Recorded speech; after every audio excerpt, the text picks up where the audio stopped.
Welcome all, why not stay? This is the Art Array. This is the show where we talk about all forms of art, writing, painting, music, and more. I am your host, Nathan Crockett, author of My Soul Burned, aka the greatest story that has ever been written, according to my mom. Today's special guest is the author of more books than I can count, Dauna Needom. As I mentioned, you have many stories published, so why don't you just tell us about your most recent work? My most recent work is called Come Out of the Shadows.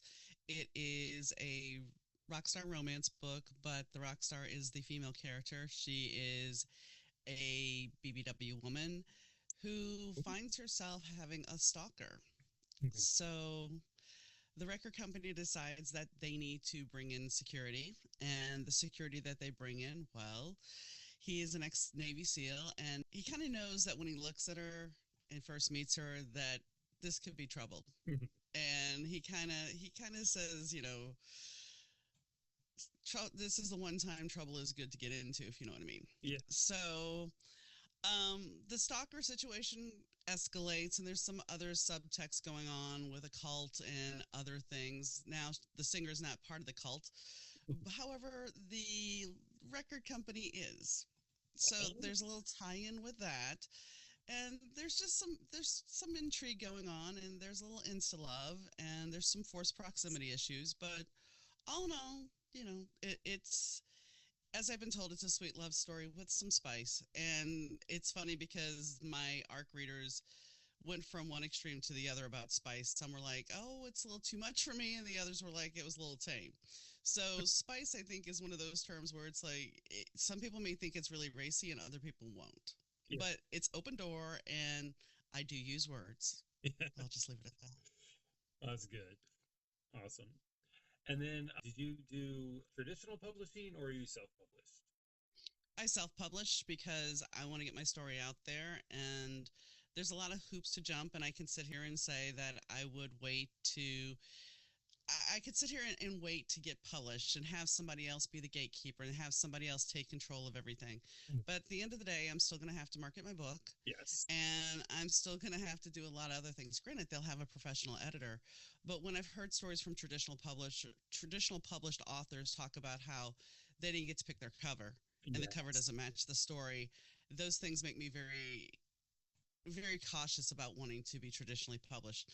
I did take one shot to try to do that with a contest, and I was not happy with something in the contract. So therefore, I decided not to do it. Yeah. Yeah, that was actually one of the main things that kind of put me off, because I originally did try to do the traditional route. And then after it wasn't really working out, I started looking into self-publishing and doing research. There is when I found out that the actual marketing strategy is pretty much going to be the same, that even through traditional publishing, you have to do most of the legwork, unless, of course, you just happen to get really lucky or they just really believe in your story or you're established. But so once I kind of realized it was basically going to be the same in terms of like help wise, that was the main determining factor for me to go ahead and just do the self-publishing. And I think a lot of other authors kind of feel the same way. Yeah, I mean, when you realize that you're still going to have to do the legwork, and somebody said it a couple of weeks ago really well, the fact that when you actually work for a traditional publishing company, they're promoting their company. Their company has a whole roster of authors. They're not just focused on you. It's not the 80s where you're going to be their little prized possession. Yes. You're one of many, and they're looking to make money, and maybe your book does well, and maybe they paid you a fee up front, but they can also cut you, trash your books, and you're done. Yeah. And so you don't have as much control. And there's people I know that are very successful traditionally published, and I'm not knocking that. I think it's great. But you have to be cautious. And I'm going to go back to that contest real quick, because I did get to the part where I was about to submit my manuscript, and there was this line in there, and I want everybody to realize that you have to read your contract. Even if it's with an agent, you have to retain your rights. And that was the thing in this contract was, if we happen to write a story that's similar to yours, you can't sue us. Yeah. Well, we all know that everybody has similar ideas, but that doesn't really stop them from taking that idea and running with it. Just changing the names to protect the not so innocent and continuing on, creating something that you already did. Yeah. So Be cautious. What's something about your story that you feel kind of makes it different? I mean, not obviously not completely original or whatever, but is there anything just sort of unique to your story that would kind of make it different than other stories in your genre? Most people in the rockstar romance industry, not all, but there's a good number of people in the rockstar romance groups that basically will write a story about a band. Mhm. They will have a story about the lead singer, the drummer, the bassist, the guitarist. I don't do that. Mhm. I end up creating a saga, and it's about a core group of people. The book I currently have out, sure, there's bits of the main characters from my other books, but there's like a little scene here, a little scene there. This is about Grace and Dylan's story. That's who it is. And Grace and Dylan were mentioned in the other books just as a bit. They Yeah. weren't really talked about. So I try to build a world, a bigger world that's not going to focus just on this band. We're focusing on the industry. We're focusing on the modeling industry. We're focusing on the entertainment industry. Mhm. But we're also focusing on what effects this has on these people. And also what makes my books different is right now I'm about to go into a darker scenario. I have one series that will be light, that will focus on the same characters, Mhm. and then there'll be a darker series where you will know more about what is going on in the shadows. So while the first book here, Come Out of the Shadows, can play off of both, Mhm. it can open up both series, and you know a little bit about the cult. In the lighter books, you're not going to know so much what's going on in the background. You're not going to know who the puppet masters are. Where in the darker books, which they are pretty darn dark, um, you're going to know who's pulling the strings, or at least you think you do. Yeah. And that's the thing. It's like with the way Hollywood has been exposed and the modeling industry has been Mhm. exposed, we're seeing much darker sides of those things. Yeah. There were always this glitter. There was always, if you even look back to Hollywood in the 30s, you had this whole everything was managed. We didn't know about anything. Everything was a secret. Mhm. And even in the 80s, we still had that. And Mhm. that's why I kind of write in the 80s and the 90s because we still had those things, Mhm. even though all the background stuff was still going on. Yeah. And and I think that's the bigger thing here is I'm trying to unearth these things. And one thing about it is, and I will catch grief for this because I have a 14-year age gap between a gentleman and a girl. He's 31, she's 17, and she's about to turn 18. But people will sit there and say, that's wrong. Mhm. Okay, firstly, it's the 80s, and we all know that in the 80s, the girls would kind of flirt with older guys and college guys and all this stuff. Yeah.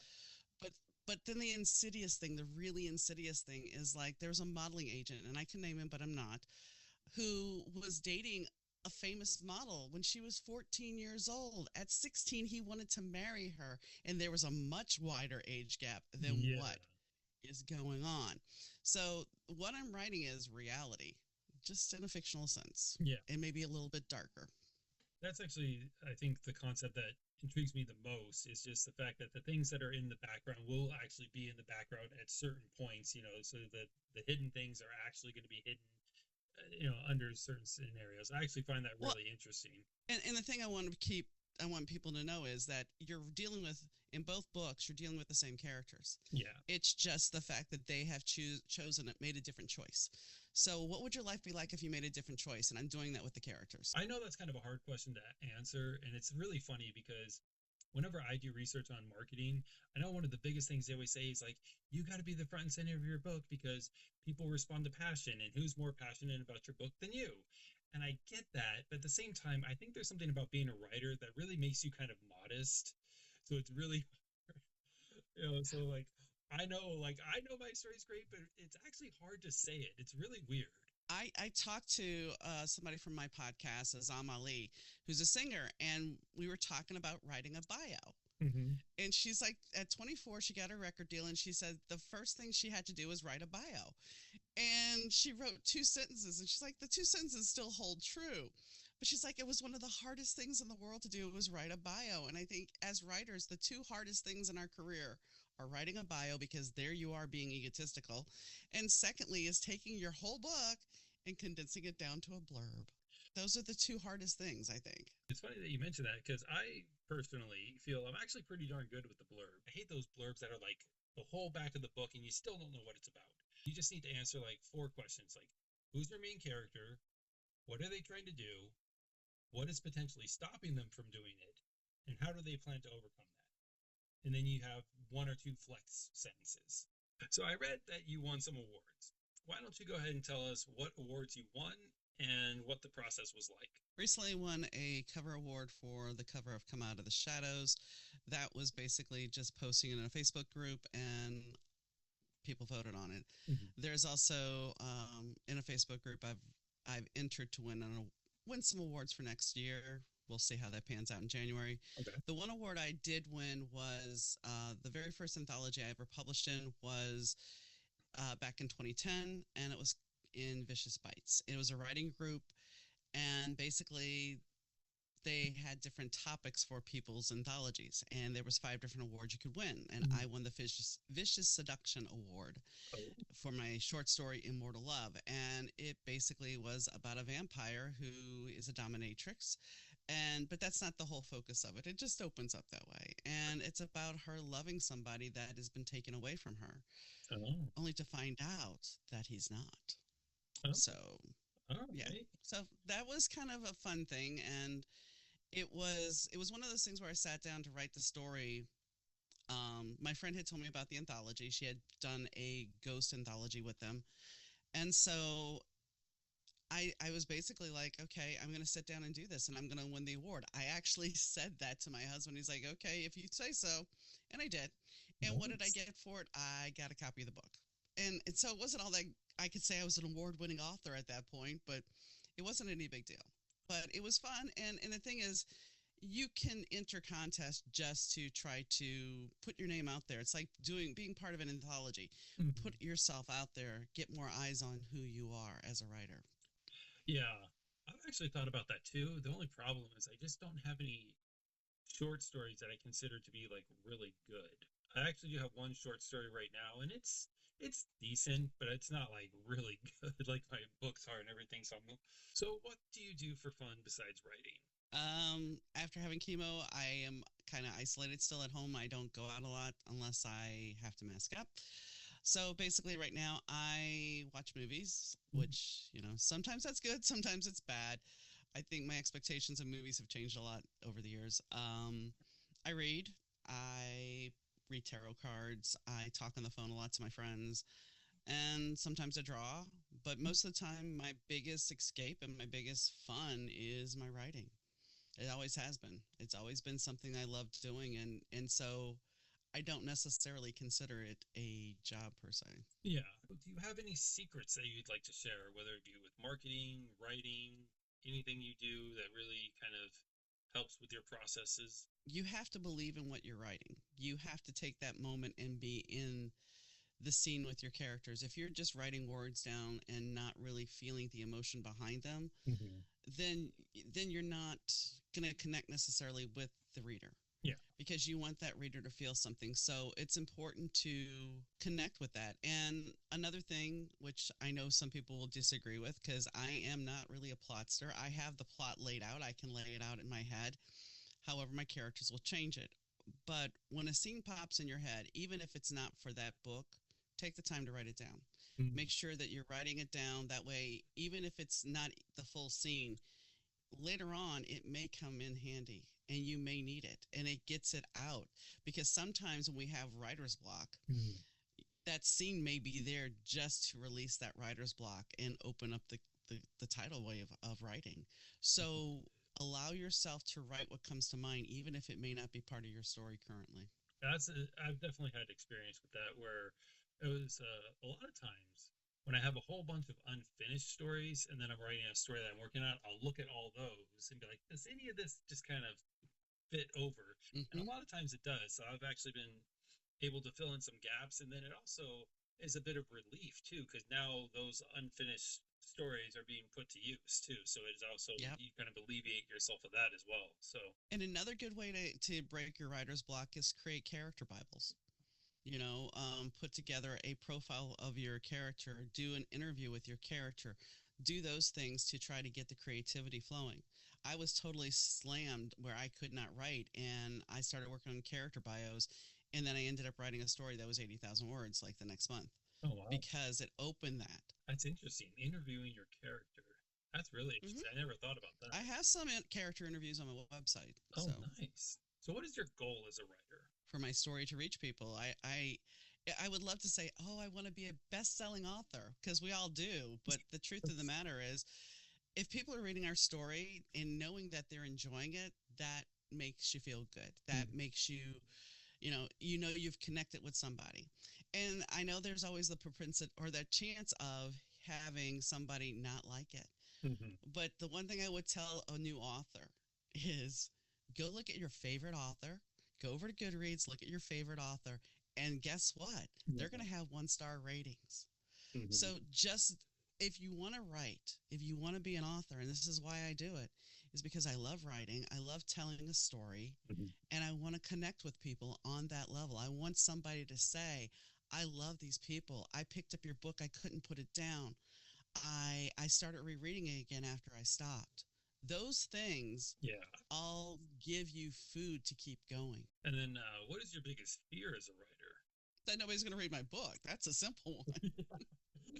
I just think it's kind of I think that's scarier than than getting a 1-star rating or a DNF. You know, do not finish for those who don't know. oh, okay. But I think those are the scarier things than somebody not picking up a book. So yeah, it is tough. So, do you use an outline?